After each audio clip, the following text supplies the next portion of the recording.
I can't believe what we just saw.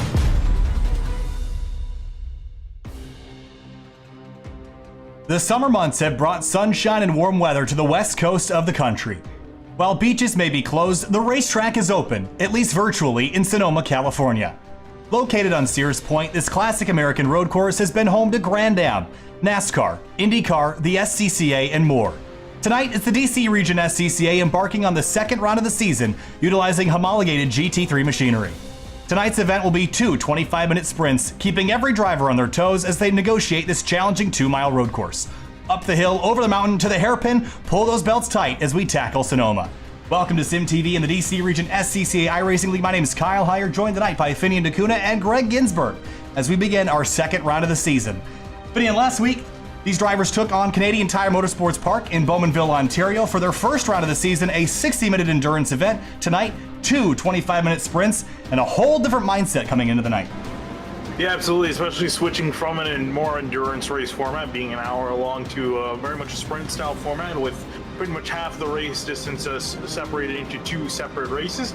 Looking forward to seeing how these drivers play it out tonight. At most, where we saw quite a bit of attrition from these drivers, it really was a matter of just getting to the end in one piece. So we'll see how it's going to play out with another difficult and technical track that is Sonoma. And Greg, welcome back again, and thanks for filling in for me last week at Mosport. But again, this is a very different mindset coming into the night. Two 25-minute sprints at a racetrack that's very difficult to drive on in a GT3 car. Lots of big curbs, lots of tight corners, lots of hills and rises and drops. This is not an easy car and track combination. No, it isn't. And, you know, this track here out in Sonoma Raceway, whether you call it Infineon, whether you call it Sonoma Raceway, it is so different than the Canadian Tire Motorsports Park, where these drivers were just last week. Canadian Tire Motorsports Park, ton of very fast corners. Almost every single corner was a high-speed corner, and also lots of opportunity to work the draft, to set yourself up for passes. Here, it's going to be very, very different that we have these high-powered GT3 cars, but not a lot of ground between the corners to work that draft. You're going to have to really do some point and shoot, and the speed that you carry off of the corners is really going to be critical here. Absolutely, and again, this is a racetrack that I think a lot of sports car people are familiar with, but maybe not this layout, Finian. We're running the short course at Sonoma this week. This is the course that skips the carousel section and is actually kind of cuts this racetrack down by about a mile. And you see right here, turn number 4, we head into the chute over here. And this is a very different layout than we're typically used to running in a sports car. A lot faster lap time. Going to be really interesting to see how these sports cars negotiate this because of the tall curb over there in turn 4, which sends you on a wild ride up to that tire barrier at the corner exit. Yeah, as you're saying, it's a very unconventional layout for these cars. Typically, in anything other than stock cars, you're running the short course, what we're running tonight. Everyone else will run the long course with the carousel, and they'll run down the drag strip into another hairpin setup. So this is, again, after some discussing with drivers and other people, including myself, kind of, trying to put this up as the layout that we should run just to improve the racing. So we'll see how it's going to play out tonight. Yeah, definitely. I think there's a lot of people that enjoyed the carousel for what it is, Greg, but it's also a really technical corner, one that I don't think really sets you up for an amazing passing opportunity, and you can see it right in the middle of your screen. A downhill left-hand corner that is just such a late apex here. Not a lot of curbing on track out. You end up kind of on the end of the drag strip, so we're actually skipping that entire section tonight. Is that a change for these drivers? Are they maybe not as familiar with this layout as they are with the one that they otherwise would have run? I would suspect that at least virtually that the majority of the drivers have spent the most amount of time running the layout with the carousel. I might also add that when the SCCA was here at Sonoma for the National Championship runoffs in 2018, that layout with the carousel was run as well. And I think we have a couple drivers that are here tonight that were actually out at Sonoma for that particular event. So we'll have to see. It's going to take some effort. Now, again, from talking to some of the drivers as they've gone and practiced the layout that we have this evening during the week, they are a little concerned that again trying to pick and choose the passing opportunities are going to be difficult. Matter of fact, one of them mentioned that he thought, at least going in, that a good analogous track would actually be Lime Rock, where these racers were at for the end of season 2, and he said that he actually was a little surprised that he actually found passing a little bit easier at Lime Rock. One, because you had that big drafting opportunity, although the Sam Posey straight at Lime Rock is not exactly the longest straightaway, but you had some opportunities to draft past there, and there were some other places on the track to do that as well.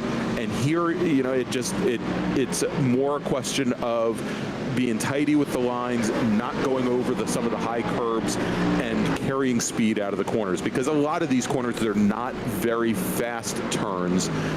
They have fairly slow entries and they're very tight turns, and we'll have to see how they all deal with it. And watching some of these drivers in qualifying right now, doesn't look like they're dealing with it all that well. The tight quarters here, really might come into play during the race as well.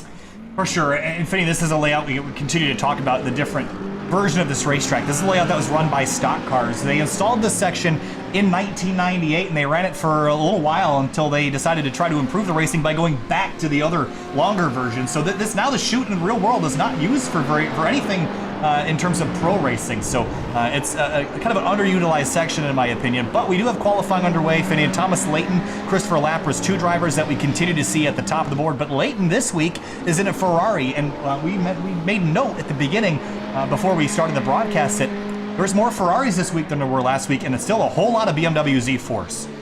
Yeah, absolutely. And again, I think a lot of people are switching to that. And it's kind of interesting, the fact that for a long time the Mercedes was regarded as the de facto, best car all around. At least in the series, it's looking like more and more drivers are favoring the BMW. The interesting fact about that, though, is Leighton drove in a BMW last week at Motorsports, made the switch over to a Ferrari this week. And even the Ferraris are performing pretty well, and they had a significant increase in their numbers from just 3 cars at Motorsport to, I think I'm counting 7 to 8 of them tonight. So I think the manufacturer and the choice is going to be an interesting one tonight, Greg. How much do you, again, these cars are all balanced to be roughly equal, but you take a look at the Z4, and it's a lot shorter wheelbase than the Ferrari or the Audi. So is that going to play in, maybe leave this car a bit more nimble, perhaps? I was just going to say that given the shorter wheelbase, and with some of the quick transitions that you have here at Sonoma, that car might be the best horse for the course, maybe a little bit more so than the Mercedes, which I believe is the longest of the bunch. Now, I'm a little surprised, though, that Lapras is the only driver we have this weekend, I believe, in the Audi, and he showed that he had some issues with it at Canadian Tire Motorsports Park at Mossport last week, as he had gone around coming out of the Moss hairpin, and it's kind of known to be really a knife-edge car with that mid-engine layout. But it might be, if he can keep a hold of it, that also might be a very good option here at Sonoma. I'll tell you, it sounds really good. It's one of the best sounding cars out there, I think. As Lapras sits third in qualifying here, you can see the lap times on the timing and scoring tower. If you want to look at the lap times yourself, you can head to simtvbroadcasting.com/timing to pull up your own timing and scoring as Lapras comes across the line. Leighton right now with a 1:10.8. 2/10 up on Ken Seal, last week's winner, Finian, as Lapras goes quickest with a 1:10.637. Yeah, again, was also pretty fast last week too. Unfortunately, wasn't faster than Ken Seal, but finished in second and was very much by himself for a majority of the race. So here he is trying to make sure that he's up on top here by a decent amount of time too, to a little over 2/10 separation between himself and Leighton in the timesheets. There's turn 4 right here heading into the chute. The big curb on the apex and the big berm on exit, Greg. And these cars can take sort of a beating side to side, but I think their suspensions are not really going to put up with the curbs in that corner in particular. So I think there's definitely an aspect of risk versus reward in damaging your own car, trying to get too much out of the racetrack.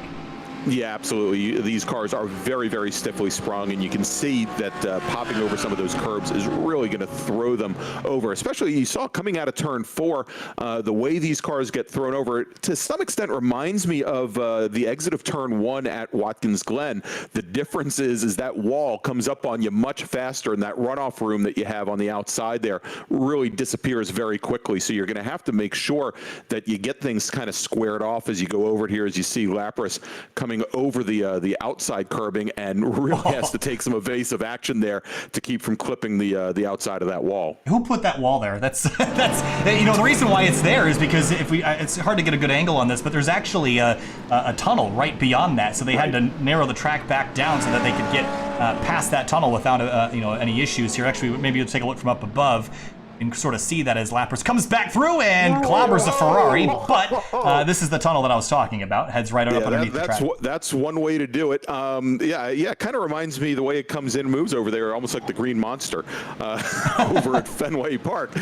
Never thought they'd build a racetrack like a turn of the century baseball field, but there you go. Yeah, so Lapras sent one of the drivers flying over there, almost put him into the tunnel. Well, and again, we're gonna have two 25-minute sprints. So you see a car go off there. There's a Ferrari. I believe that was. Trying to see. Could get a. The 20, I think, of Mark Lebance. Yeah, Mark Lebance. Yeah, I think that was Lebance in the green Ferrari. Well, he's having all sort. What is this paint scheme? Also, it looks like a sequined snake prom dress or something. I mean, it's just. Either that or. Well, I was going to be a little more kind and say like a snake skin, but perhaps. And nothing against New Jersey or anything, but that might be some late night Jersey Shore attire. I just don't know. I think Snooki's in there driving that car tonight. Maybe not Snooki. maybe not Snooki. All right, so Lebance getting back out on track. This is already going downhill. But Ken Seal, last week's winner at Canadian Tire Motorsports Park, he sits third. Lapras, Leighton, Seal, Daniel Gross in the number 5 Ferrari tonight, guys. We got 2 Ferraris actually make that 3 inside the top 5 with Greg Obadia rounding out the top 5 right now in the 66. Yeah, and Obadia had a great run at Canadian Tire Motorsports Park until what Finian, about 3-4 laps to go, where we saw him come out of Moss Corner and essentially pull off, and maybe he had some fuel issues or something, but he pretty much just pulled over and gave the white flag and let a car by, and I think he ended up finishing 6th instead of 5th. White flag isn't usually something that comes from inside the car, so that's unfortunate for Obadia. I mean, Greg's French, so I mean, there's something to be said for Oh, wow. Oh man, that was a good one. I'll give you credit for that. That was really impressive. Well, Colin Daner's here as well tonight in the number 13 car, and as always, helmet game is on point.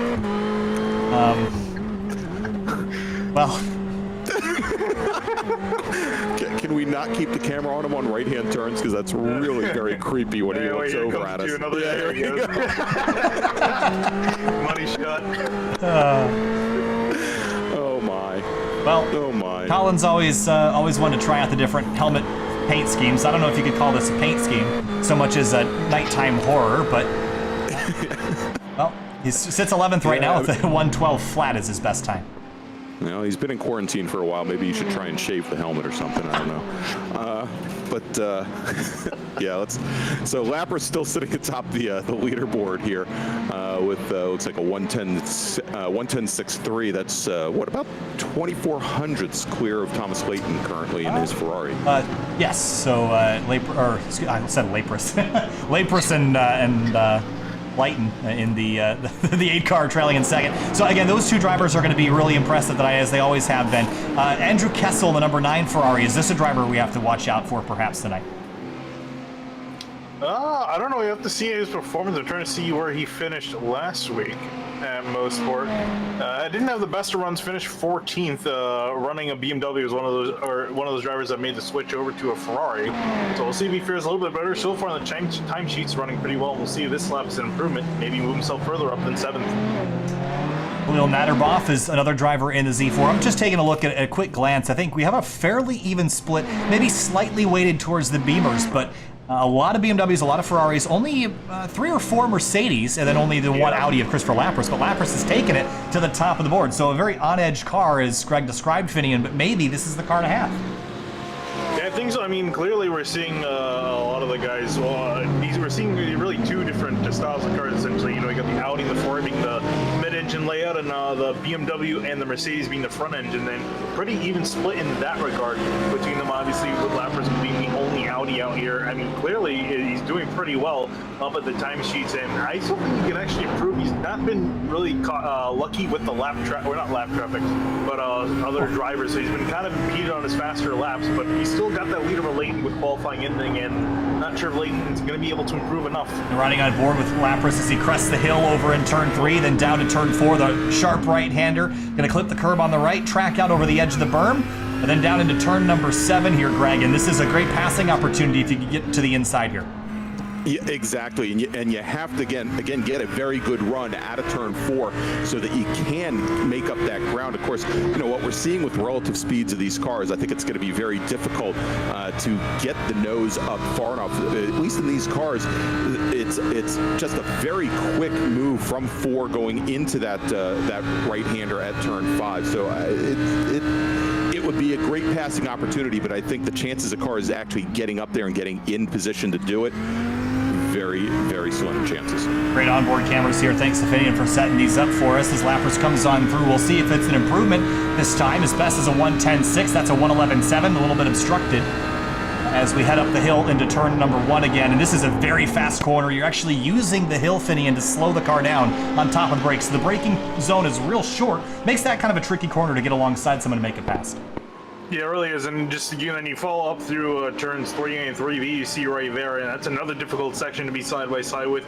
It is really all of Sector 1 is kind of tough, but you might see, if we do see cars go side by side, it wouldn't be unsurprising to see some contact, as guys are going to be pretty aggressive in this race again, with only half the time on the charts to go for this race in comparison to the 1 hour we would have at a normal event. Then through the S's, Greg, and this is just stringing the car back and forth, maybe using the curves to help rotate it, but you see the elevation change here. The car will get light at the crest of the hill here on the right side of the screen, rather. This is just a rhythm section. You really can't make a pass here unless you're extraordinarily brave and lucky, but it's a very important section to get yourself lined up for the hairpin at the end of the lap. Exactly, and in the section of the track that we're looking at over here, which is known as turn 7, when you come over that crest, and the turn in there really is blind. As you said, you really end up having to go through there side by side, but there's a huge tendency for drivers to miss the turn in and actually follow through the grass. And I would suspect that if they end up doing that, they'll probably have to give that time back based on the system. I would suspect if they go off there, but it's a pretty common thing to do, especially if you're pressured from behind, because you kind of lose track of where you need to turn in. So Lapras still at the top of the board right now with a 1:10.637. Ken Ausil out on track again. I'm curious to see if he'll improve here. His best is 4/10 off of Lapras, Finian, and I'm not convinced that he's done quite yet. He'll get really one more opportunity to lap, though. Yeah, that's it's going in for the final time for these drivers to put a time in. Ausil looking to complete a lap, will get one more try. And actually, he might get 2 more tries. He's barely going to be able to have enough time for it. Accelerating out of the corner, and again, we talked about the length of the wheelbase on this car should allow it to be a bit more nimble. I feel like I've typically seen this car used more at tracks that are tighter and twistier. It seems like it's got a pretty good downforce balance compared to some of the other cars. It's definitely not quite the straight line monster that the Mercedes can be. But Ausil, does he improve that last time? A 1:11.877. He does not, so he stays third here, Greg, as he clips turn 3 and heads down to 4. Yeah, so not a lot of time left. It looks like, based on the time we have on the clock, he'll probably be able to get one more lap in after this one here. And yeah, you know, maybe that's part of the issue there is not so much, oh, well, it looks like he's aborted the lap, and I think his day or his qualifying session is now done. He's going to sit on that 1:11.015. But you know, it could very well be with the BMW that, you know, you don't have the torque coming out of the corners that the Mercedes has, which might put it at a bit of a disadvantage. So, you know, you're going to end up having to carry more speed through the corners, which is probably going to make it a very difficult car to drive. Yeah, and also just wanted to point out too that actually, well, because we're using the heat format, qualifying is going to end immediately as time runs out. Yeah, so with 12 seconds left, thanks for that, Finney. I forgot about that. So laps have to be over with the next 5 seconds because we are getting ready for the first of two 25-minute sprints. Eric Jones struggling there a little bit, getting his car back under control, but Christopher Lapras will win pole for the first of the two races tonight. We'll head down to the racetrack here in just a moment to bring you our first heat of the evening. This will be about a 22-lap race, 25 minutes, guys, as we head down to the racetrack. The temperature out here this evening, pretty cool for Sonoma, California in the middle of June. 83 degrees air temp, 89 degrees track temp, Greg. So should be relatively comfortable for the race cars and also for the virtual fans sitting on the berms out here. Yeah, you know, I'll tell you here, as soon as the sun starts to dip down just a little bit, it cools down considerably. The humidity level drops a ton, and the temps, I wouldn't be surprised if the temps here during the race start to drop a little bit as well through the course of the of course, with just a 25-minute race, probably isn't going to make that much of a difference, but the drivers will have to deal with that for the second race, definitely. All right, so in just a moment, we'll go over the starting lineup here, but I want to take a moment to thank the DC Region SCCA for joining us here tonight. If you're interested in Sim TV, make sure you hit the subscribe button. Tomorrow night, we've got Outsider Racing League heading to their next event. I don't actually know where we're going tomorrow, Finian, so schedule and tell everybody where we're going. We also have Weekend Warriors Spec Racer Fords. They'll be headed to Okayama on Sunday afternoon right here on Sim TV for the second time ever. We ran one event with them earlier this year, but now full-time on Sim TV as the summer continues. Yeah, we'll be heading to Chicagoland tomorrow night. Chicago tomorrow and Okayama, Japan on Sunday afternoon as the field rolls off. Let's go through our starting lineup here, Finney. And on the front row, it's going to be Christopher Lapras in the 18 car and Thomas Leighton in the 8 on the outside. Yeah, then moving on back to row number 2 is going to be Canal Seal lined up in 3rd, and the 23 March Rostova in the 87 going to line up in 4th. In 5th place will be Daniel Gross in the number 5 car, Greg Obadia in the number 66. He'll start on the outside of row number 3. Ryan Maloney's going to start in 7th place. Next to him, Robert Porter in 8th in the 136. In 9th place, Andrew Kessel in the number 9 Ferrari. Starts on the inside of row 5. Forrest Landy rolls off 10th in his number 4. Greg, you can take it from here. Back to 20th. All right, starting off in 11th, then it's going to be Francois Breu with Colin Daner starting 12th. Then we've got Chad Griffith in the number 22 car with Jonathan Murchison starting next to him in 14th position. Then we've got Mark LeBance in the number 20 car, that the New Jersey Snakeskin car. He'll be starting 15th. And then we've got Chao Nguyen in the number 12 car. He'll be starting 16th. Starting 17th today, we've got Khalil Nadaroth out of the Washington, D.C. region in the number 19 car. Lining up next to him, probably the youngest driver in the field in the number 25 car, Murphy Nichols. Next, behind him, we're going to have Scott Merker in the number 77 car. He's going to start 19th. Frank Taberzi starts 20th in the number 11 car. Then we've got Marcus Pine in the number 21 car. In the number 21 car. Oddly enough, he's starting 21st. Then we've got David Stern in the number 24 car. He'll be starting 22nd today. Then on the very last row, we've got Eric Jones in the number 51 car. He's starting 23rd, and Don Manning will be starting 24th. Thanks, Greg. As we head to the green flag here of the second round of the season in the DC Region SCCA iRacing League from Sonoma, California. 25 minutes times 2, the first of the 2 races. Green flag flies. We're racing in wine country in Sonoma. Christopher Lapras, clean getaway as he heads up the hill towards turn number 2, Finian.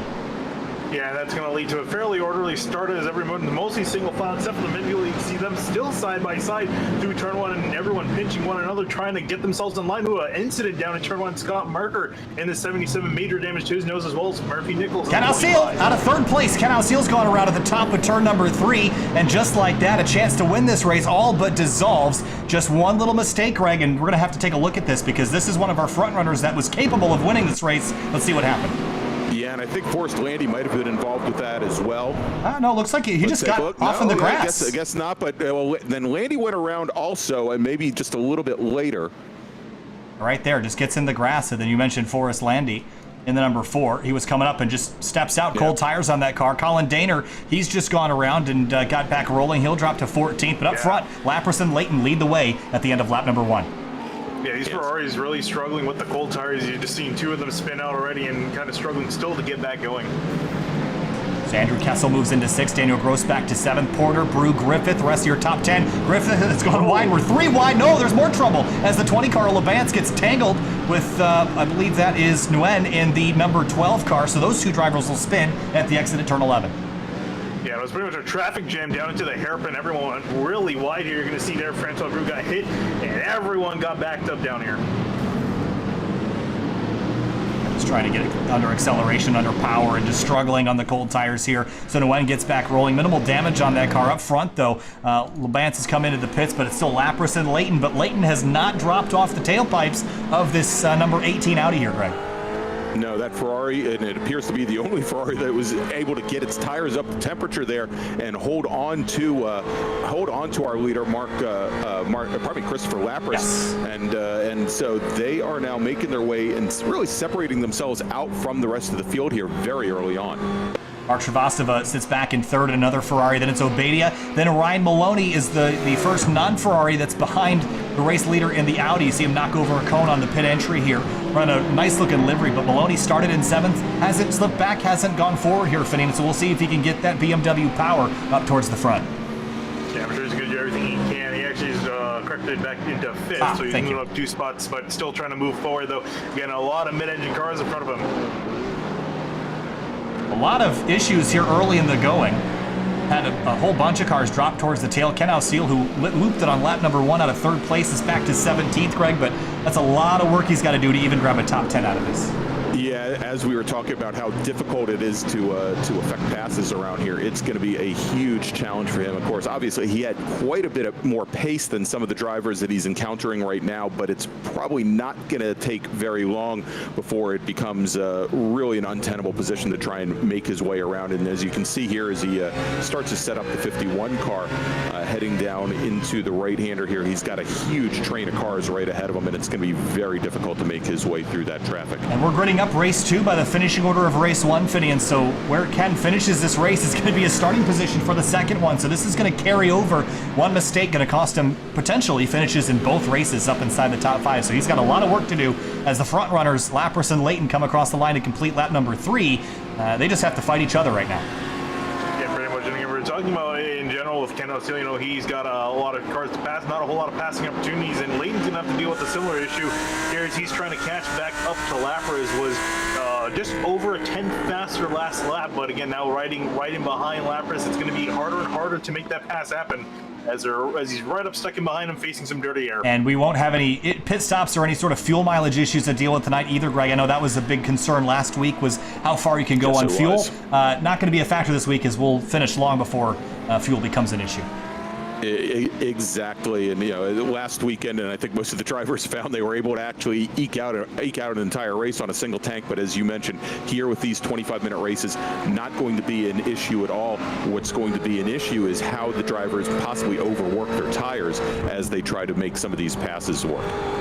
So Shrivastava, you saw him get really loose as he headed into the S's, and it was kind of fighting that car for a bit. Last time by was about even on pace with the race leaders. Andrew Kessel's a little slow through turn number 10, so he's gathered that car back up, but a big slip and slide for him. He started this race in 9th, and he's dropped now 1 spot back to 10th, so net gain of -1 for the Kessel Racing number 9.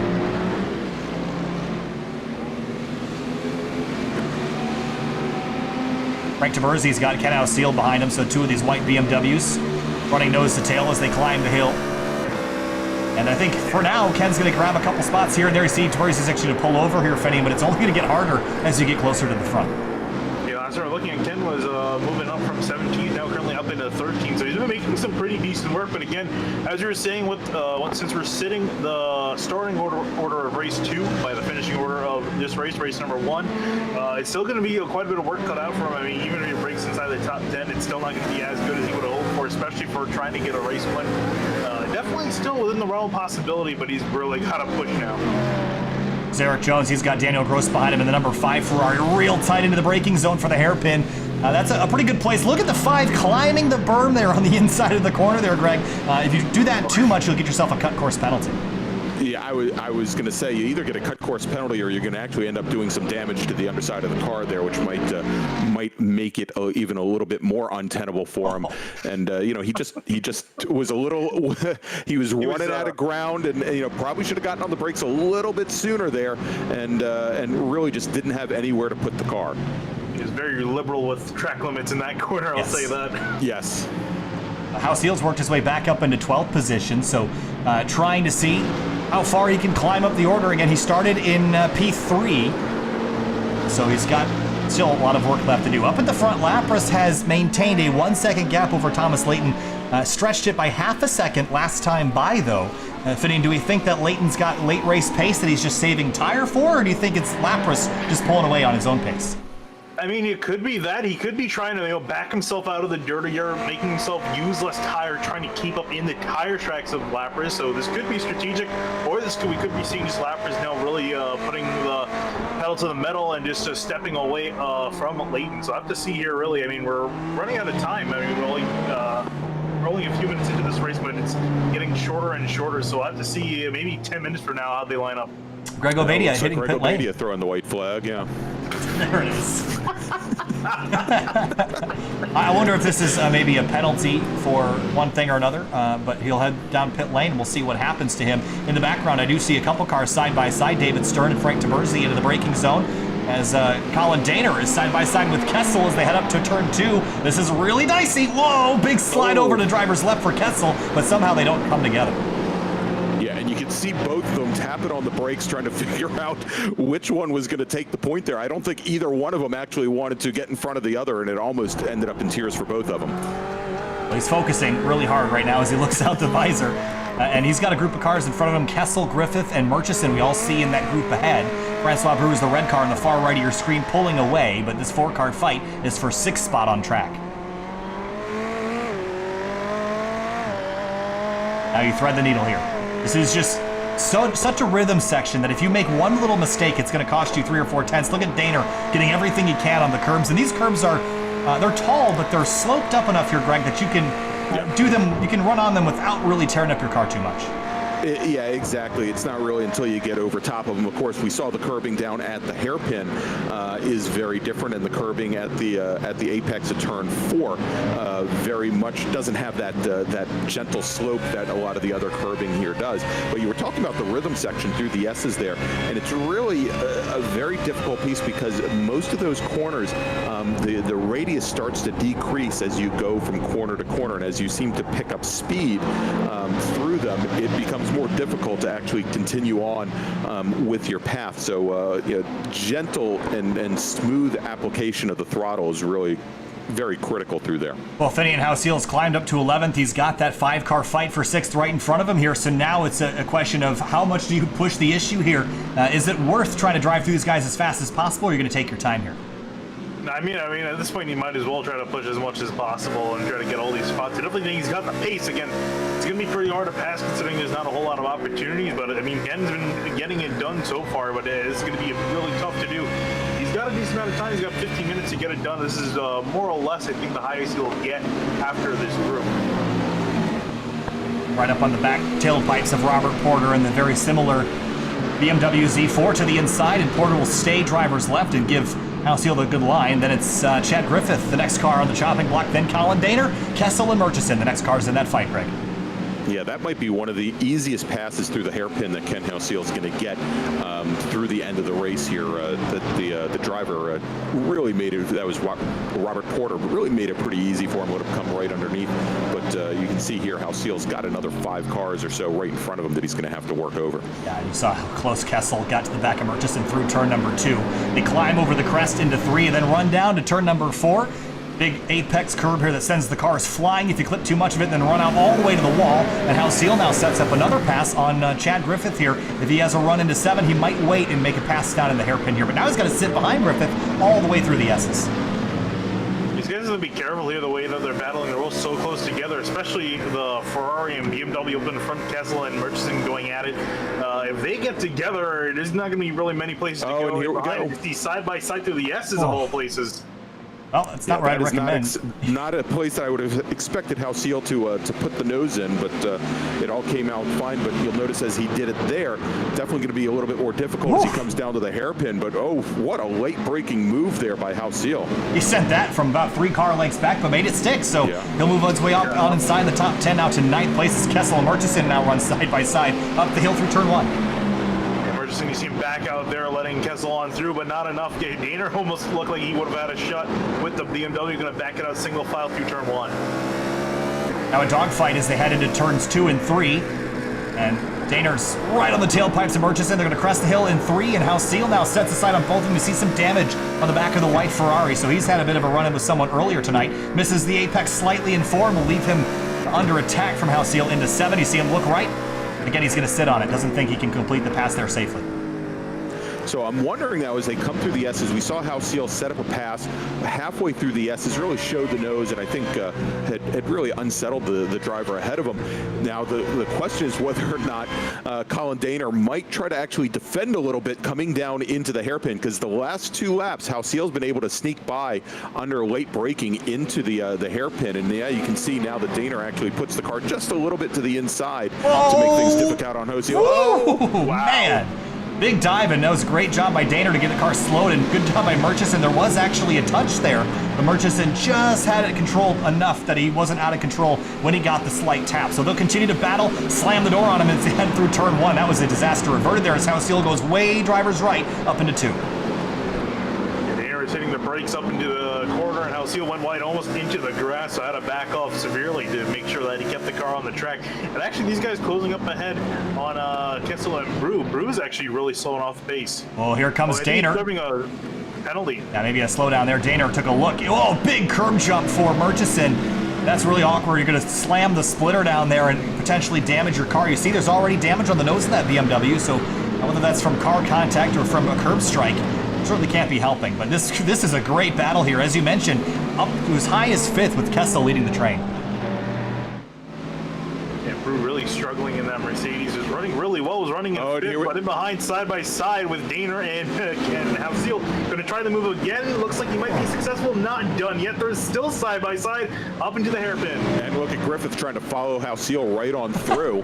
Drop kick the cones into space. Behind him, you see Robert Porter have a look at Griffith, but Ken Halseal, what a power move there. He'll move his way up into 8th place now. And it looks like, was that Khalil Naderboff who made up a position there? It was Porter in the 136. Porter, yeah, that was Porter. With that one move, Halseal grabs all the way up to 8th place. Up at the front, though, Lapras is starting to get reeled back in slightly. Leighton, 7/10 back. We saw this grow to at least the second before. Not sure we've seen everything that Leighton has to offer in that Ferrari back in second. Yeah, I mean, currently looking at the best lap times, Leighton set the best lap of the race so far, if I'm not mistaken. I'm trying to see if Halseal maybe did faster. No. So Leighton fast lap of the race with a 1:11.061. Just half a tenth faster than Lapras. 10 minutes to go, so we're past halfway in this race. We look back at Murchison. Here comes Halseal now. This is for 7th, again through the S's. Halseal's been catching these guys in a really bad spot, but making it work. As now there's touch! Whoa! There's a touch, and Murchison goes way offline and gets hit from behind, and Porter's going to put him hard into the tire barrier. Big impact there for Murchison. Wow. What an impact there. That was a double whammy. Yeah, well, you know, it's a difficult thing there, sitting right back behind the drag strip tower. There just isn't a lot of room to maneuver there. If you get tossed into the wall, as we saw there, you'll notice he gets bounced right back across the track, and there's really nowhere to avoid even drivers left or drivers right there. It looked like he just turned in expecting to have Hausiel already cleared him. And maybe Hausiel lifted just enough where they weren't clear, runs into the side, backs off, and then Porter, just unable to slow down in time, and just drills him in the back end, sends him around for a wild slide. Well, that'll be the end of the day for, at least the end of this race for Murchison in the number 6. Meanwhile, up at the front of the field, 9.5 minutes to go, Lapras leads by 0.7 of a second, but I saw that gap as low as half a second last lap through. Yeah, it was over 0.3 faster on the last lap by as it come across the stripe this time by. A little bit slower for Leighton, but again, that gap closed significantly, so he's still well within this fight. Really hasn't lost a whole lot, still maintained this gap. I think now he's trying to close it. Yeah, and you can see here he's running the last couple corners has run a little bit tidier line than Lapras in the Audi, and it may just be the nature of the Audi that he just is getting a little bit more push than the Ferrari, but you can see here that Leighton is definitely starting to close things up on our leader. Nice and tidy lines, and he is close, but has 8.5 minutes left to go, and we talked about this last night in the Hoosier Super Tour. Greg, you guys mentioned at Lime Rock, I don't think you can afford to sit around and wait at Lime Rock. I think it's a similar story here tonight. I don't think this is a situation where you wait to make a pass. I think if you're there, you have an opportunity, you should seize it because they're not going to come around often.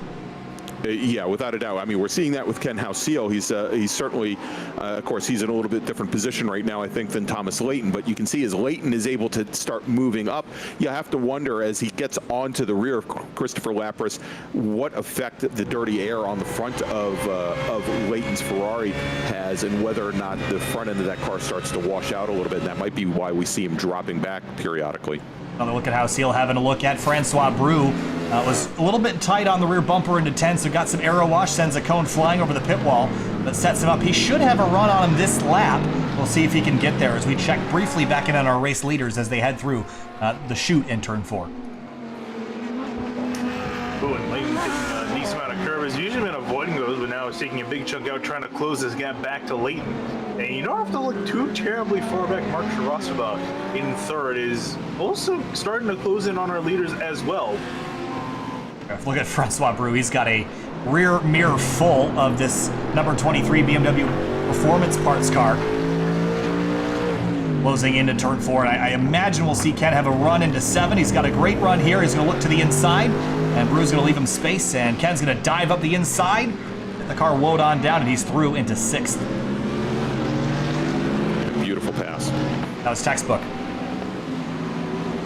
Back up at the front, just monitoring our race leaders. 7 minutes to go. It's about 7 laps worth of time.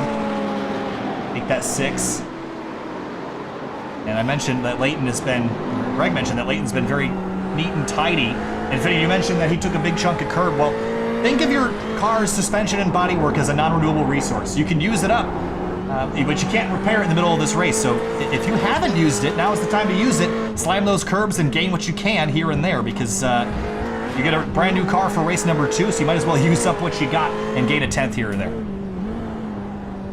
Now you also see here, and this is where Leighton has been very strong against Lapras, is coming into that turn very, very late on the brakes. And I think we're seeing where Lapras does have a little bit more terminal velocity here than our second place runner of Leighton, but Leighton has been very, very late, very hard on the brakes to try and make up ground wherever he can. Big slide there.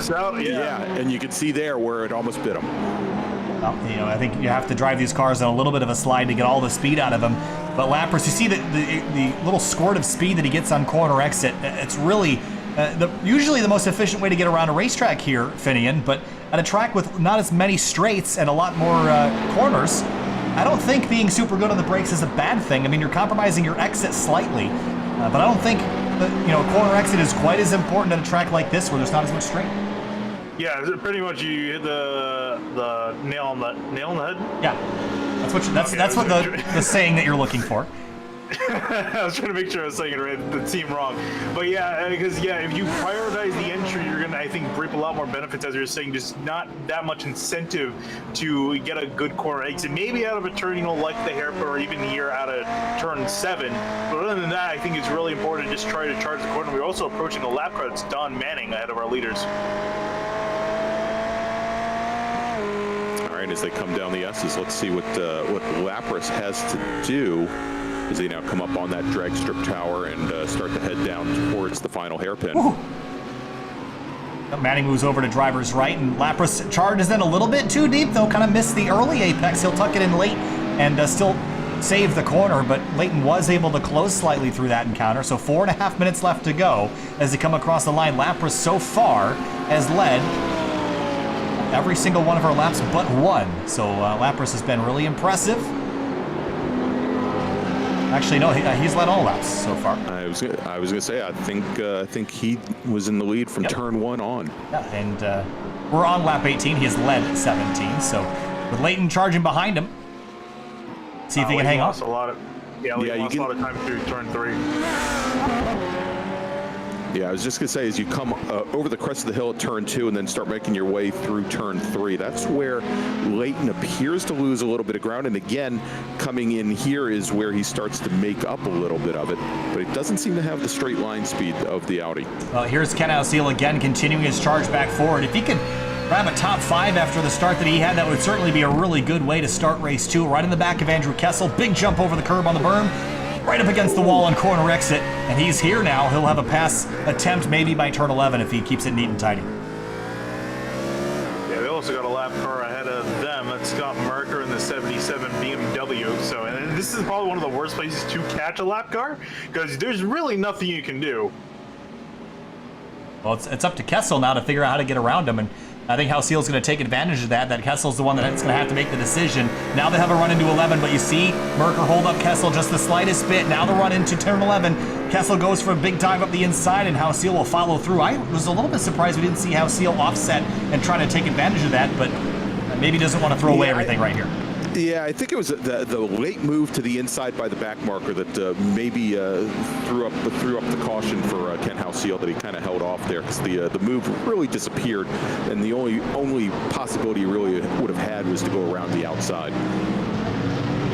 We'll continue to battle for 4th. 0.6 of a second between our race leaders. Nothing's changed up front, so we'll keep you here for now. Next time by will be 2 laps to go. As we watch Kessel and Ausiel head through to the chute again. Look at how much better Ausiel is on the brakes as they pass Murphy Nichols in the 25 offline. So it's got a decent run heading down into turn 7. I'm actually kind of surprised he didn't go out and deep dive on the brakes for him.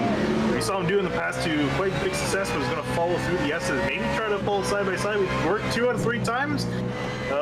2 times out of the 2 times he's tried. He's going to maybe try a 3rd time. Yeah, just doesn't have the speed there to get up to him. Matter of fact, might have lost about a half a car length as they made their way through the S's. But we'll see here, Ausiel, the last couple corners, has also been much later on the brakes than the car ahead of him, than Andrew Kessel. So let's see here. Whoa, big issues for Murphy Nichols and Scott Merker. Those drivers having a bit of a coming together. There's Colin Daner getting by through, a little bit close on corner exit. And for the race leaders, only 3/10 apart now as they come up on lap traffic here, guys. Next time by will be white flags, so our leaders 3/10 apart. Kessel and Ausiel 2/10 apart, so battle for 1st, battle for 5th. Man, we're going to get to the Mercedes and again the worst part of the track here, and I'm curious what Leighton is going to try to do to maybe set up a pass here. If Pinus get out of the way. Oh, it's going to be a dive up the inside in turn 10. Going to have to hold the car tight. Here comes Leighton. He's going to have a huge run into turn 11. We'll see if he takes advantage of it. He's within 0.2 of a second. Coming to the white flag this time. He's going to close on the brakes right to the rear bumper. They touch. Lapras spins out of the race lead. Through comes Leighton to take the lead away. Coming to the white flag, guys. That's going to be big drama in the steward's booth post-race, I'm sure. Hey, look who's in 2nd place, Mark Chirostra. If something happens, I don't know what they'll do, but Chirostra sitting there in 2nd place, right in behind. Oh, that's big drama there, Greg. That was from a long ways back, and just got around and turned him around, so that was... Oh, no, he goes off the track. Oh. Later off the track, Chirostra going to take the lead. Wow, what a turn of events here. Both race leaders with trouble coming to the white flag lap, and Shrivastava comes on through from a 4th place starting position. We'll see if he can keep it together. Battle for second now is Lapras sideways out of turn 3B on the back of Leighton. We'll see what happens. Looks like Leighton's going to pull on over and let Lapras by. Let him by and give him the position back. Well, the damage has been done, and Shrivastava is going to benefit from the mucking around back there. So what a drive for Shrivastava just to stay in the fight. This is always a potential, is when you have your race leaders battling, stay out of the fight and just drive on by when they get collected. Well, you know, and it's funny because we talked to Chris Lapras last week at Canadian Tire Motorsports Park, where he sat all by himself for a long time in third place and then had one of the drivers up front drop off the course. He finishes in second, and I don't think he saw another car in front of him or behind him for maybe half the race. So as we come down towards the finish, looks like Mark Shrivastava definitely inherited a great gift there with half a lap to go. Yeah, he picks up the race victory. And again, ignore the timing and scoring because it's going to shift around to the way the heat races work. But Leighton comes on through, and he will finish in pit road, from my understanding. So we'll have to wait a minute to get official results here. But I think if we have time, let's go back and see if we can pick up what happened there between our race leaders before we change over to the next session. This was a big drama here. Here is a look at a replay of what happened. Yeah, and as he comes down, very, very late braking move, and just tried to get on the binders to keep from running into the back of Lapras, and just could not get it done. You can see here, just the hole closed up on him right away. Not what either of those drivers needed. Here is a look at your race results before we transition on over. Shrivastava takes home, again, ignore the winner column there. That's the heat racing not working great for us there. But Shrivastava, Lapras, Maloney, Leighton, and Kessel, 1, 2, 3, 4, and 5. But Leighton and Lapras, a little bit of drama as they head into race 2. They'll be lining up on the outside of the first and second rows, so they're going to get to do battle all over again. Yeah, it should be. Well, again, I think we're going to see some drama here, and of course, Leighton did give the position back to Lapras on that last lap. Yeah, the problem is the damage was done. Exactly. And I would be very surprised, given that this next race is going to be starting here in just a few moments. There isn't going to be a lot of time for these drivers to cool down, so it should be a bang out battle here at the start of race number 2. Got about a 3.5 minute warm-up period here, so we're going to take a break just for a minute. We'll be right back for the start of race number 2 in the DC Region SCCA iRacing League round number 2. Stay with us.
Welcome back live to SimTV in the DC Region SCCA iRacing League. We're about ready to get rolling for race number 2 of the night, but of course the DC Region is back rolling in some capacity here, Greg, as we've got some upcoming events, both HPDE and time trial events coming up in the next few weeks. Yeah, absolutely, Kyle. And they're coming up here just in about, I guess, in about a week. Next weekend at the Summit Point Circuit, we've got both HPDE and time trials. That's June 20th and 21st. Also, for you road racers, that is also going to be, I don't want to call it a tech day, it's tech days. If you want to bring your race car up to Summit Point, you can get your annual inspection done for it so that when the Mid-Atlantic Road Racing Series goes back to racing, you'll be all ready to go. Then we also have on June 27th and 28th another HPDE and time trials, but this is at Dominion Raceway down just north of Richmond. So if you can make it for that, we'd be very happy to see you as well. So good to see the Washington, D.C. region getting things back underway. To get more information, just go to www.wdcr-scca.org for information on how to sign up, and be great to see you have fun with cars. Absolutely. Thanks, Greg. As we just prepare for our second race of the night, well, we saw, I think, a lot of attrition in the opening laps of race number 1, Finney, and then we saw kind of a lull in the action for some. For others, it was a great battle. Ken Alciel got to pass a whole bunch of cars. Then at the end, all hell broke loose the last lap and a half up at the front. We saw a lot of drama. Are we going to see a repeat, Finney, for race number 2? I definitely think we can, especially, considering we still got some work to do with some drivers up in the front. They're going to be trying to get back in position, obviously with Lapras and Leighton being, for Lapras starting in second, Leighton back in fourth, and then also Ken Alciel was able to get up to 6th. So he's going to be wying his way back to front, looking at Colin Diener in that beautiful helmet in that Ferrari. But yeah, I can definitely see us having a similar amount of attrition in race 2. All right, checker flag out for our warm-up here as we head down for our second race and final race of the evening before we head on out to our next event and taking a preliminary look at where we are going to be next week. We're going to be at Silverstone next week, I think. Yeah, and this will actually be the new Silverstone, which, if I believe, Finian, is the first time that we've ever actually gone there for a CTV podcast. I'm actually really looking forward to that because contrary to, I guess, most people's belief, contrary to most people's opinions, I guess. Yes, this is a better way to phrase that. Yeah, most people like the old layout. I prefer the new layout, and it's just nice to be. It just looks significantly better on the new version.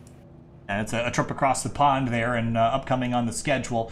So we've got, of course, Silverstone next week, and then it's Road America, which we get the brand new version of Road America to drive on. Then Suzuka, Coda, Spa, and we'll wrap up the season at Watkins Glen on July 24th. So lots coming up here on SimTV for the DC Region SCCA iRacing League. If you're watching on Facebook, thanks for joining us there. Make sure you like the page to follow more information on the DC region, both sim racing and real racing related, as we peel off for the start of this second race of the night. I'm not going to show you the starting lineup because I don't have the graphic that works nicely with heat racing. So just the finishing order is how we're starting this one. So Shrivastava and Lapras will line up on the front row. Yeah, and I think we've got Maloney, Leighton on the second row, Kessel, Alciel on the third row, Francois Brew and Porter will be on the fourth row, then Chad Griffith and beautiful helmet Colin Daner. Then that's the fifth row. Then we've got Khalil Naderbov, Chow Nguyen, then Frank DePercy, Greg Obadia, Eric Jones, Marcus Pine, Dan Gross, Forrest Landy, Don Manning, Murphy Nichols, David Stern, Scott Merker, and then Jonathan Murchison and Mark LeBance should round out the starting order for our second race. Looks like no David Stern or Mark LeBance on track at the moment, so either they're starting from the pits or they will not be starting at all for the second race. That would leave us with 22 drivers about to take the green flag here. Shrivastava had pretty good pace here, Finney. We'll see as he has a momentary lapse there. I think he's got pretty good pace. Yeah. The track position might help him here. Yeah, we'll definitely have to see because obviously the entire. Oh, good. You good? Oh, I thought I heard someone's engine blow. I think it was just someone's mic. Okay. It sounded like an engine. You sounded really concerned. Like someone. Yeah, I thought one of the leaders blew an engine. But anyway, besides that, as we're about to go green, Shrivastava, again, we've only seen him up in the lead really in the last half a lap. So this will be interesting to see now that he's got some clean air to work with. Can he break away from Lapras and Leighton and the other guys in behind him, or will he fall prey to Lapras and get on by in the first lap? We'll see. The other thing here, as we get ready for the launch here, is Christopher Lapras is what I would consider on the better side of the racetrack. If you can stay alongside through the first kink left-hander, really what I consider turn one is really the right-hander at the top of the hill, even though that's not really the case. So Shrivastava already clean and green as we head to the start-finish line, already clear of Lapras, who immediately moves over to driver's left to protect from Ryan Maloney under green flag conditions again from Sonoma, California. Yeah, Shrivastava, a great move there before they even came around the wall and came to the start line. He cut right across the front of Lapras and really cut off his charge and was able to take a pretty commanding position going up the hill through turns 2 and 3. Well, much cleaner start so far. No trouble that I've seen yet. A couple of cars took a little line through the grass, but you see there's a BMW still weaving around at the top of the hill as they come down into turn number 4. I think that was Murphy Nichols trying to get some heat in the tires. Oh, and we have one car off on the outside. That's Murphy Nichols there. Yes, who just went off on the outside in the Smoketown Brewery car. Right, Mersey goes around for a quick loop, but he gets back rolling. So our front 2 have pulled away, Shrivastava and Lapras. Then it's about a 1.5 seconds back to find Ryan Maloney, Leighton, Hauseal, 3rd, 4th, and 5th. And again, Ken fighting back from an early spin in race 1, and he's on a mission now to get up to the front.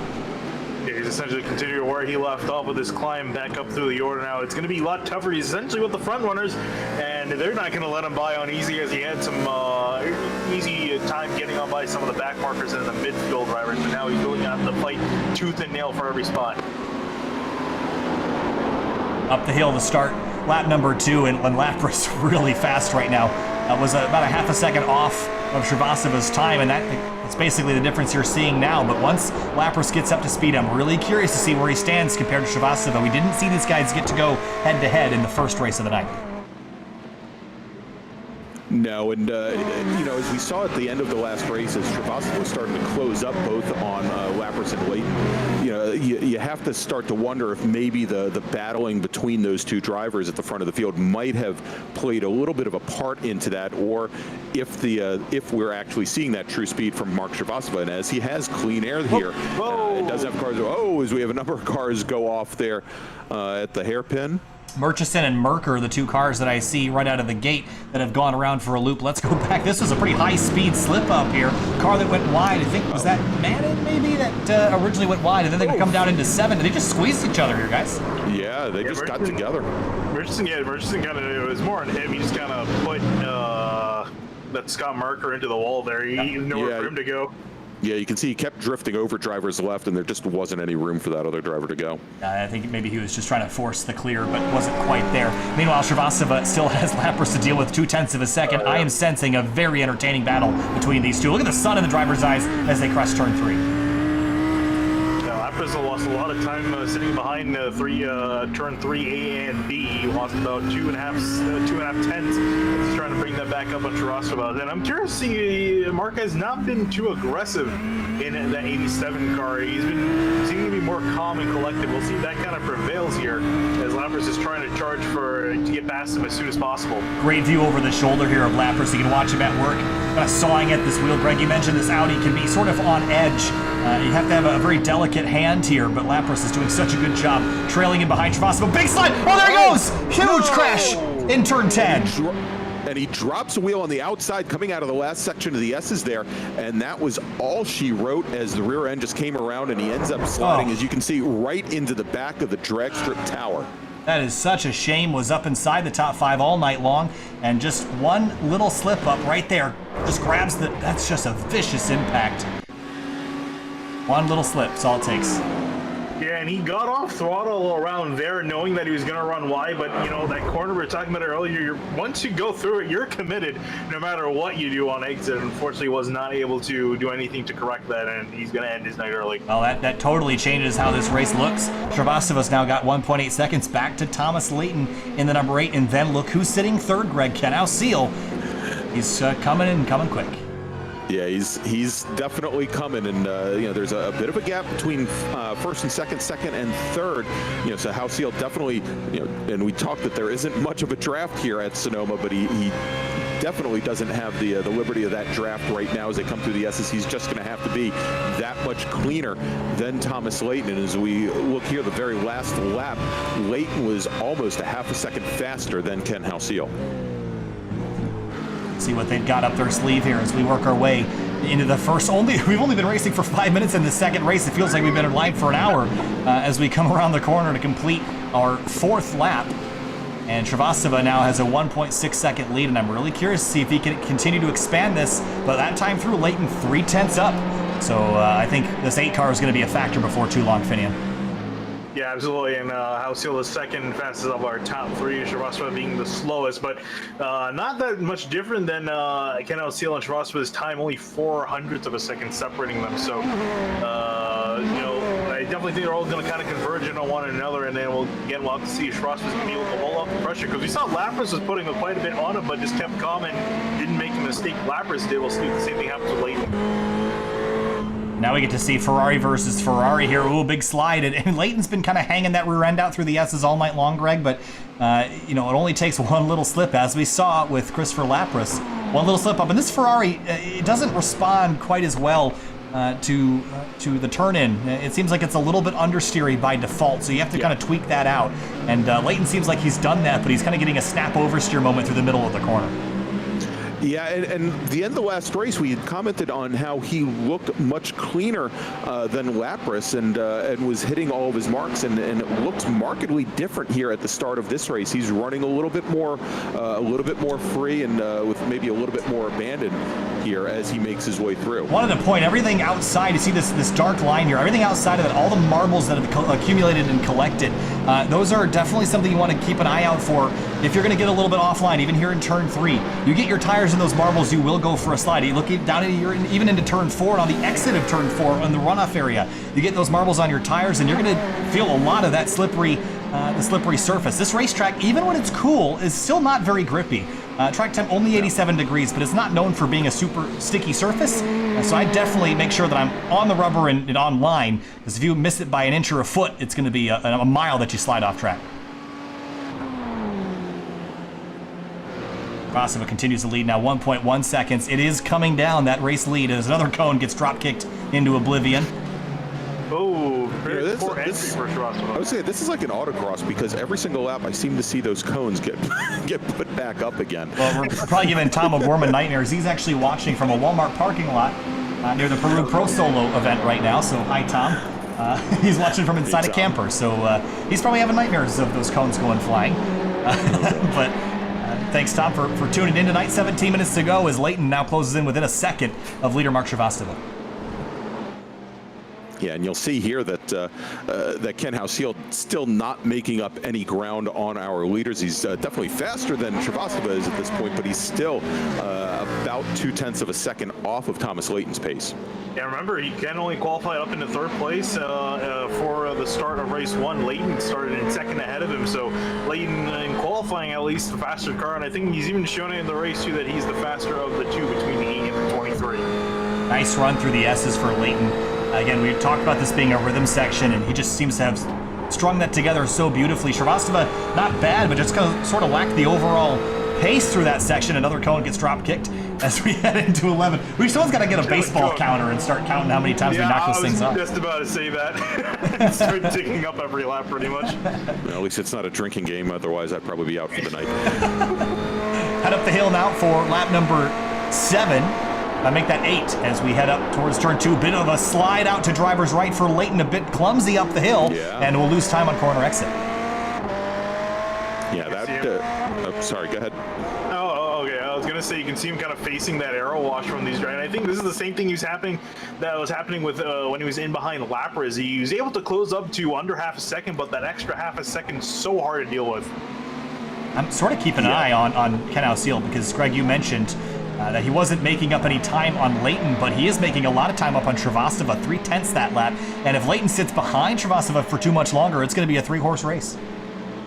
Yeah, and that's going to make things very difficult for Thomas Leighton, because, of course, he's not only going to have to sit and have to consider what he can do to get around our leader Shrivastava, but he's going to always have to be looking over his shoulder to see what Ken Hausiel is doing. And as what we've seen in race number 1 is that Ken Hausiel definitely the opportunist in making some passes in some non-traditional places here, pretty much putting that car in a place where the lead car doesn't expect him to be. Well, we saw him make 3 or 4 passes in the S's, which is not a place where I would recommend doing that on a bicycle, let alone a GT3 car. So he's done an amazing job tonight.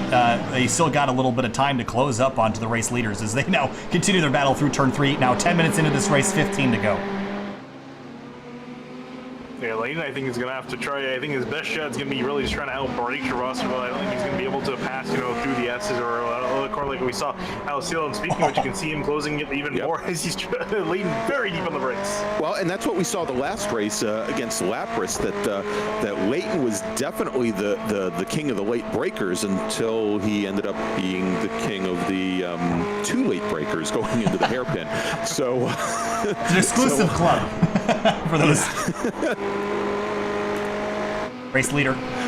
By half a second here, Greg, is I'm just watching to see Leighton close up, but he seems like he takes these big swipes into the braking zones and then just sort of kills his exit. The problem is, and this would work everywhere else, I just think he's doing it in the wrong corners. I think the strategy of late braking is fine. I just wouldn't be doing it into 7 and 11 because those are the only two corners here that you really need to get the exit right. Exactly. They're the ones that you really need to dig out of, and if you really compromise your exit speed by going and braking too hard and too late into the corner, it really ends up hurting you. Because I mean, if you think about it, coming out of that final hairpin, it really leads you on to, I think, probably what would be kind of considered almost the longest straight here at Sonoma. Oh wow, that was a big curb jump for Shrivastava, and Leighton closes up even closer now, and he's within diving distance. I'm just not sure that he's quite there. Again, big slide in corner exit, Finian. Yeah, and just kill this momentum down the straight, as Greg was saying again. It's essentially, it's not really a straightaway, but it essentially is, because you're accelerating for the most part. You're gonna have to let a little bit off through some of the corners, but it just ruins his momentum. And then even in this final hairpin, we might see him have a big time. We see Shrivastava get a little bit sideways. That kills his run down deep into the brakes on the hairpin. Oh, Leighton ended way too deep again. I thought it looked actually like understeer there, Greg, as Shrivastava just couldn't quite get turned in, and that brought Leighton right up to the tailpipes. He almost repeated his mistake from the first race tonight. Yeah, I think we're seeing that as he carries that speed down that back straight and into the hairpin. Maybe he is seeing the front end of the car get a little light, and it starts to wash out a little bit. And he just doesn't have the ultimate braking performance that he does when he is back just a little bit. That he doesn't have the splitter on the front there to really assist in getting that extra front bite. Sure, I see Shrivastava drop a wheel there. Sort of. Ultimate braking performance sounds like an advertisement for something as we exit. Yes. Ultimate braking performance. Here comes Leighton, takes a look, and that's just to get Shrivastava to look up and glance up in the mirrors and be a distraction. And it almost worked to Shrivastava. He got turned in, but you do that a couple too many times with a flash of the headlights, and that certainly could throw off Shrivastava enough. Look who's joined the party now, guys. Alcil's here. I think he's going to be stuck in a similar situation, if not worse, because he's facing the air wash of not one but two cars ahead of him, so he's going to have his work cut out for him. He might be able to make a move on Leighton, but Shrivastava just unfazed by a lot of these guys in behind, just keeping his line, just keeping Leighton behind, and knowing that he's going to really have to struggle to pass these. He tries to get a better round of the hairpin, but spins the tires a bit. And there's lap traffic coming up here, Greg, so this is going to get very interesting to see how they negotiate this. There is no good place to catch lap traffic around Sonoma, and we're going to see Shrivastava get very frustrated here shortly. Yeah, we're going to see them coming up right as they come into probably top of turn 2 here and into turn number 3, and it's definitely going to compress things down. But as it slows these cars, and it looks like Murphy Nichols again. Yep, moving off to the side to let our leaders through. Well, I guess it doesn't matter as much now as they come down the hill here. Well, next car on the chopping block. As it slowed things down, it might help the aero issues that some of these drivers are having. Yeah, so there's Scott Merker, who's already a lap down. I don't think he'll fight these guys too much, but it's just hard to get out of the way on top of it being hard to pass. So it's going to be interesting to see how they handle this. Leighton's now backed all the way up to Alcil. So I think maybe if Ken could get a pass on Leighton, that could certainly shake things up a little bit. But that's going to require a pretty big dive by Ken to get that job done. Going to go wide here. The final corner going to take a little bit of dirt as well. Alcil going to try to build up a run. Have a look. Doesn't get it done. Up ahead, Shrivastava dive on the lap car, who's going to pull all the way, and they're all three going to make it on through. All right, Merker lets them all by, and yeah, definitely the right thing to do there. And it doesn't look like it affected Shrivastava any, but Leighton, I think, ended up perhaps letting out of the throttle just a little bit. And you can see now Alcil right up on his bumper. Well, Leighton closed again big time in the braking zone for turn 2. Clear track a little bit now, but it's now a 3-horse fight, so Leighton can't just focus on Shrivastava, the race leader. He's got to look out not only the windshield, but also look up in the mirror or the video camera, whatever the Ferrari's got in it. So there's distractions now for both Shrivastava and Leighton, and Hausiel is the cat hunting the mouse. Or is the rabbit hunting the mouse, as Tama would say, as we head down into turn number 7. He's gonna roll his eyes and. At least it's not the rabbit hunting the turtle or something, you know. Well, he was joking that at least he didn't say the cat and the carrot, which was the alternative. So. Oh my gosh. Oh.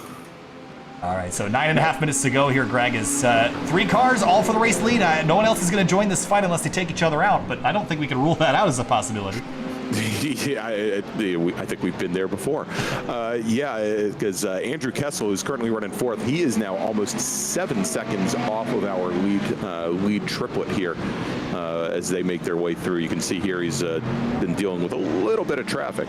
That's actually Ryan Maloney right behind him. So that is the active battle for 4th between Kessel and Maloney. So we'll keep your eyes on that as well as the race lead. But I don't want to pull away from these guys because we know how quickly things can go from 0 to 0 for these guys all battling for the lead. Now, you'll notice here also as they've been coming through, and we've seen this the last couple of laps, and I don't know if this is just by design, but Hausiel definitely taking much later entries into some of these corners, and what that's allowed him to do is really get into the mirror of Leighton, I think, and I don't know, again, I don't know if it's intentional or not, but it's going to be very hard for Thomas Leighton to not know that Ken Hausiel is hounding him as they come now back into the S's. Well, Maloney with a little bit of a look down into turn 7, trying to get past Kessel. Not going to be able to get it done. The same lap car up ahead going to get out of the way. That's Merker. And now through the S's they go. Ooh. They climb up onto the curb there for a moment. Yeah, didn't look like Kessel was going to come down. I'm actually surprised with how much curb some of these guys are taking to some of these corners. If I was them, I would have stayed away, but it seems for the most part their cars are handling it pretty well. Again, I think we talked about this briefly earlier. There are definitely curbs around here that I don't think you should be using a lot, at least. The one I'm talking about mostly is turn 4. That curb ramps up very stiffly, and you hit that, it's going to compress the suspension very fast. Elsewhere on the racetrack, the slope is pretty gradual. You can climb up on them, get the car to rotate, but again, turn 4 and really through 3 here as well. I would be very careful of how much I'm using. Oh, there was a big incident coming out of the hairpin a few moments ago. You know what, drivers? Later. Yeah, I'm nervous. I don't really want to pull away here, Finney, because at any moment we can have a late break and things could go wrong. But we have definitely compressed everybody down to within half a second. And are we surprised at all that Hausiel has not been able to make the pass on Leighton? No. I think we still have 7 minutes to go, Greg. Maybe you've got a different perspective on it. I think he's right where I'd expect him to be. I do think that he's forcing Leighton to make a mistake, and I think it's going to happen here shortly. I think that's exactly what's happening. The last time by, coming out of turn 1, going up the hill into turn 2. Oh, there it is. Hausiel really pushed Leighton wide, and we can see now as they come down into the hairpin, Leighton once again laid on the brakes, and this time gets the front end of the car washing out. Yeah, and this is, again, as Finney had mentioned, this is what we were waiting for, is for Leighton to make a mistake, and he did so. The problem is Hausiel went for driver's right because that was the apex of turn 11. But you get a really bad run up through turn 1, so he's unable to do anything with it. They've lost now 8 tenths to the race leader, so Hausiel definitely putting more pressure on Leighton and giving Shrivastava a great view out the mirror here as they get smaller and smaller as they fight amongst themselves here.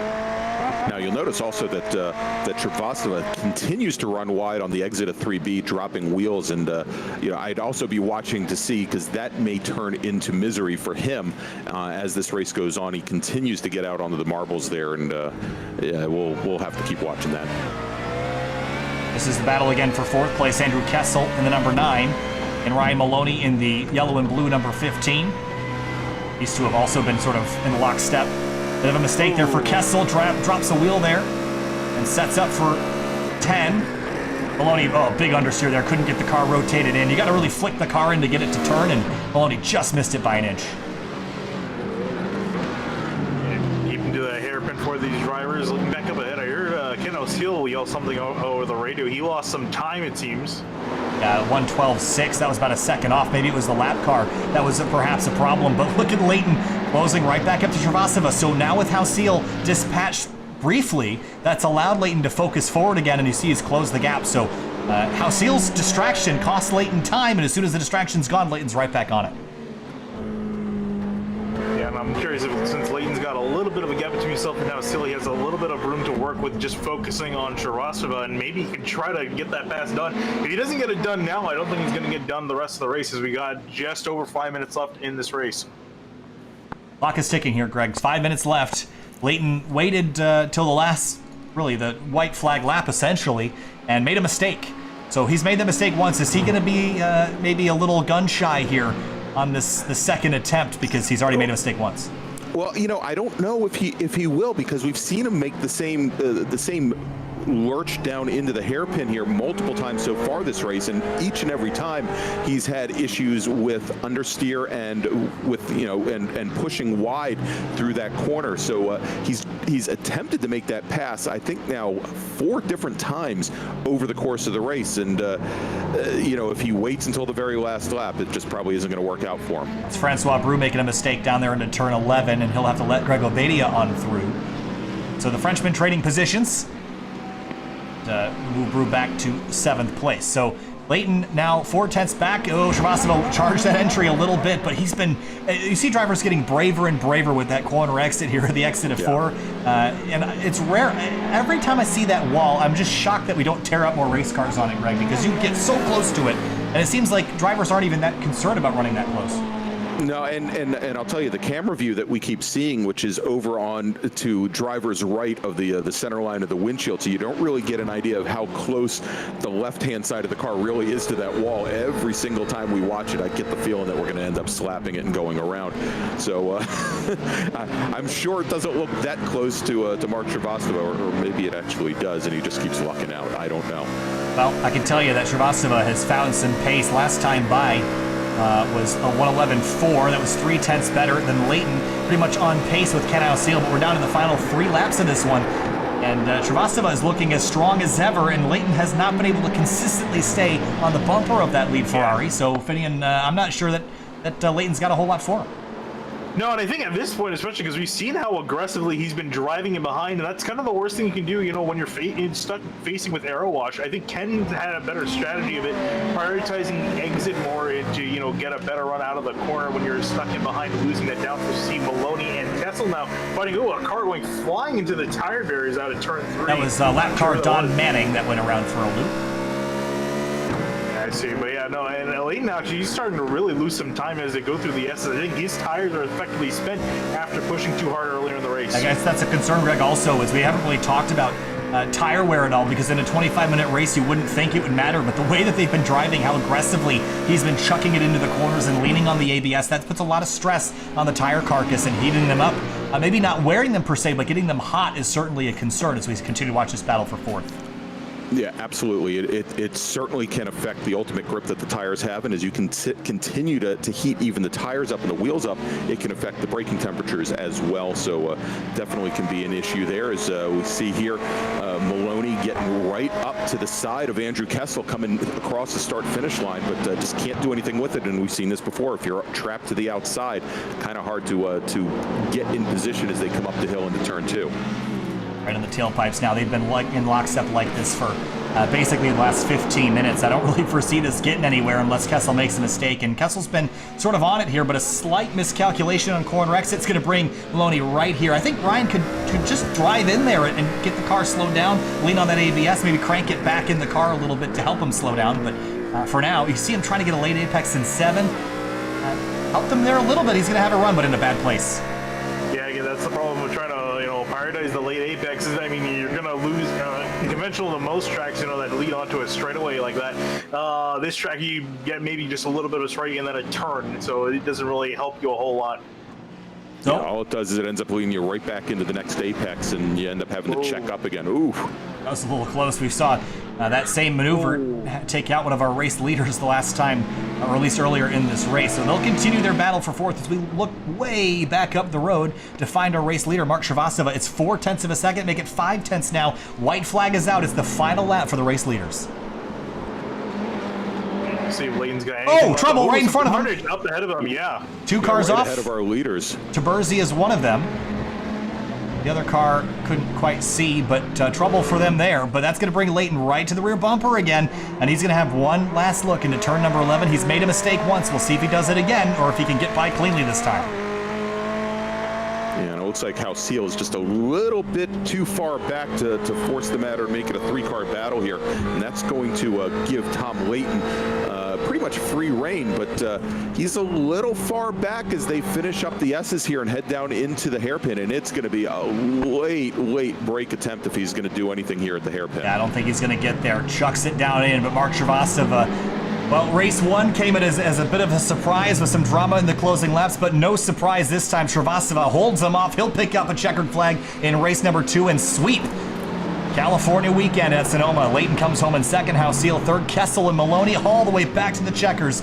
This multi-lap battle ends. Kessel 4th, Maloney 5th. Greg Obadia, Francois Bruce 6th and 7th. Robert Porter and Chad Griffith, they continue their battle into turn 11, but it's looking like Porter will bring it home in 8th. Griffith slides down into 11. Ooh. Not quite enough, though. He'll come back in 9th. And Colin Daner, helmet and all, will bring it back in... I was hoping you wouldn't do that.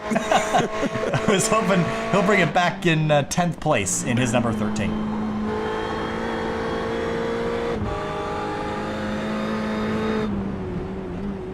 Final corners for Colin Daner. Can we please look at somebody else? You gonna have nightmares there, Greg? Yes. All right, let's have a look here at our race results. At the top of the board, it was Mark Shrivastava once again. This time, though, Finian, no mistakes by anyone else to account for that. Shrivastava held off not only second place Thomas Leighton, but also Christopher Lapras before he had his incident in turn number 10. Yeah, and I think really him winning this race, I think really just shows you, slow and steady wins the race. Didn't make any errors, really. It was not as fast as Leighton and Seal, but just kept them in behind, hit his marks, didn't make a mistake and give him an opportunity, and walked away with the win. Well, for Ken Seal, it was a 6th and a 3rd tonight, Greg, but you have to wonder, had things been a little bit different, had he not looped it on race number 1, if things would look different, he might have been the driver in 3rd place to take advantage of the first race of the evening when those two leaders got together, and that would have put him up front for race number 2, so who knows what would have happened had Ken not looped it, but hindsight's 20/20, and so was the year. Ken comes home 6th and 3rd in races 1 and 2. Yeah, as they say, that's racing. So I'm sure he's going to probably be beating himself up over it. But again, a heck of a drive from him to watch him work his way back through the field in race 1, and still a very strong race here in race 3. Yeah, of course, some trouble. Race 2, pardon me. Yeah, so some trouble for other drivers in this field tonight. Scott Merker had some issues. So did Forrest Landy earlier in the race. Murphy Nichols had a spin earlier, but he got it turned back around. Of course, Christopher Lapras, the big spin out of turn number 10, which put him off and around. So that was not quite what we wanted to see out of that, but either way, great race, great night for Mark Shrivastava. We're going to talk to him here shortly. We'll take a very short break. Be back for interviews in just a moment.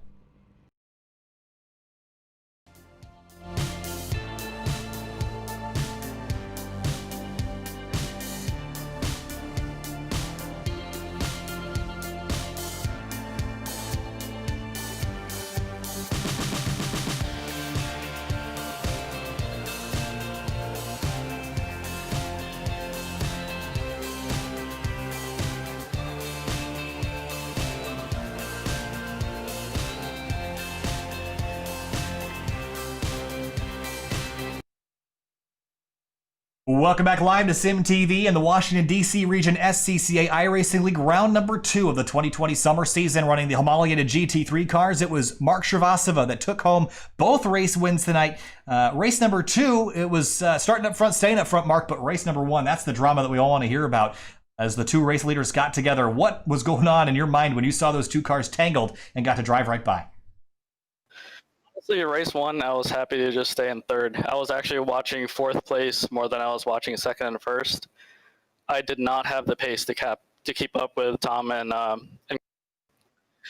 so I was just trying to stay clean, just stay in 3rd. And then I saw Marcus Pine, I think it was, in the lap car in front of us going to the penultimate lap. And I saw him pull off to the side, but I saw Chris and Tom both go deep into the last corner. I saw Chris spin, and then I saw Tom go into the dirt, I think at the top of turn 2, I think at the top of the hill.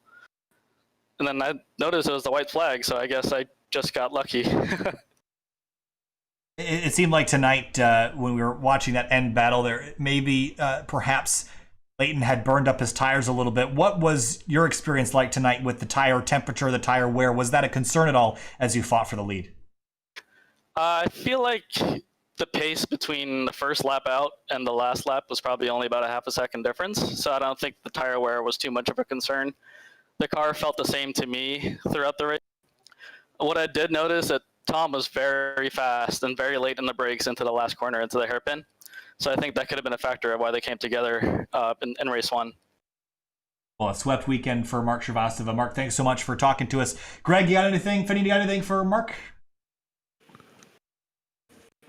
I think Mark pretty much covered it in a great run over both races and very opportunistic way to position the car. And frankly, Mark, watching that last race, I think you couldn't have run it any better than you did. Just ran very clean, and congratulations. Yeah, thanks, Greg. That last race was really intense. All right. Thanks, Mark, so much. We'll see you next week as we move on now to next driver we're going to have a little chat with, which is going to be Tom Leighton, that came home runner-up. Thomas, that was kind of a wild night all around. Obviously, the mistake down in turn 11 that spun around Lapras, and then the ensuing drive off the track in turn 3 on the first race of the night. But then the second race, you were battling with Shrivastava all night long. Just walk us through both race 1, the last lap incident, and then race 2, the chase of Mark Shrivastava's green Ferrari. Yeah, thanks. So, race 1, Chris had awesome pace. He was fast in qualifying. He and I were pretty close in pace throughout the whole race. I mean, I had the draft, so that was helping me a little bit. But other than that, I mean, I don't know if I was ever going to get around him just with how difficult it is to pass here and everything else. But, yeah, we were going around a lapped car in that final turn. And I don't know if he braked at his normal point, or if he was just a little harder on the brakes, but I gave him a little tap, and unfortunately, it set him back. I think he ended up in second, which is fortunate. It could have been much worse, obviously, but with how hard it is to pass here, that's really a big setback. So second race, it went smoothly. I got lucky. I think it was Ryan who spun in front of me, so he was in third the whole time, and that just put me right behind Mark, and it was just a train from there on, just so difficult to pass. Mark had good pace. Ken was putting a lot of pressure on me from behind. He dropped back a little bit at the end there, and we just kind of cruised around. So it was a blast. A lot of fun, Tom. As we head forward to next week, we're going to head to Silverstone, which is a very different track. Longer, flatter, higher speeds in a lot of areas. We've been to Mosport, which had a lot of elevation. We were at Sonoma this week, a lot of elevation. Now we head to a very flat track next week. Your thoughts on our trip across the pond to Silverstone next week?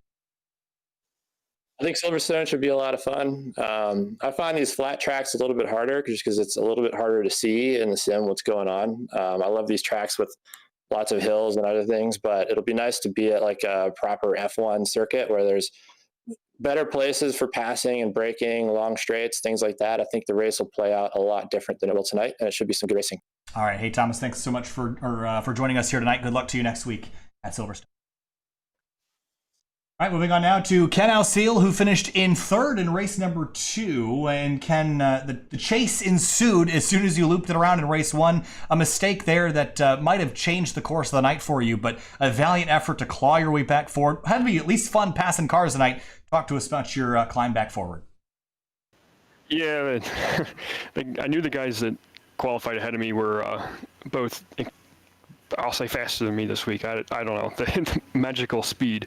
I'm not going to blame the BMW, but I got onto a setup right before the race that felt pretty good, and it's like, oh man, I'm going to pressure these guys, and then I just forgot how much wider the Ferrari is, and I got in the grass on the entry to 3 there, or 4, whatever corner it is, and looped it, drove back through the field, had a lot of really good battles, everybody really respectful, and man, some of these guys are really hard to pass, so it's a lot of fun. And then race 2 was kind of drive around, try to pressure the guys in mistakes ahead, but Tom and Mark are both really fast, and unfortunately Chris crashed himself out, and Ryan toward the dirt, and I didn't have to pass any cars, like, for real, so.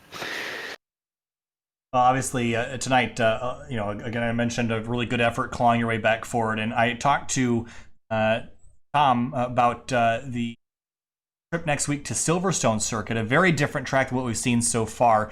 Car choice. Let's talk about that a little bit. Everyone seems to try to pick the car that's going to benefit the track the most. We haven't seen a track like Silverstone yet. Is it going to be sticking with the Beamer? Are we going to the Ferrari? What's the plan next week and why? Oh man, you're thinking way too far ahead for me. I don't know. Probably stick with the Beamer. See how it goes on Monday. I mean, if it's way off pace, then maybe I'll switch. But I don't know. It seems like the cars are all balanced fairly well, so it's going to be. I'm not going to try to blame the car, I'll say. So we'll see what happens and go from there. All right, Ken. Hey, thanks so much for talking to us. Some good runs tonight. Third place in race number 2. Ken, we'll see you next week. Yeah, thank you guys. All right, guys, that'll wrap up the interviews here tonight. 2 25-minute races as the sun falls below the horizon here in Sonoma, California.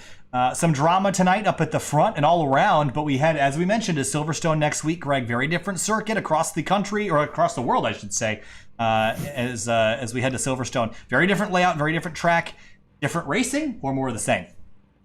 I think, and we've heard from both Tom and from Ken that they expect to see some very different racing, and I think Silverstone will suit these GT3 cars a lot better than certainly than Sonoma, and I think even a bit more and a bit better than CTMP as well. It should make for a great evening of racing.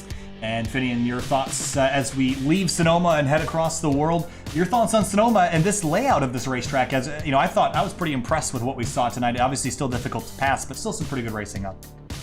Yeah, it definitely was interesting. I think you got to see, more of the track used. You got to see these guys be a little bit closer in some section. I think that led to, a little bit more passing. So I'm actually, definitely a fan of running this over the long course, but that's just me. I think it put on a pretty decent show. It was nice to see at least the leaders so close together and still giving it their all to try and make those passes happen. All right, that's going to do it for us tonight. Again, if you're interested in finding out more of what's coming up here on the Washington, D.C. region SCCA schedule, you can find out more at www.wdcr-scca.org for upcoming events in your area, racetracks near you. Thanks so much for watching. I'm Kyle Heyer with Greg Ginsburg and Finian Acuna from SimTV. We'll see you next week across the pond in Silverstone Circuit for round number 3. We'll see you next week.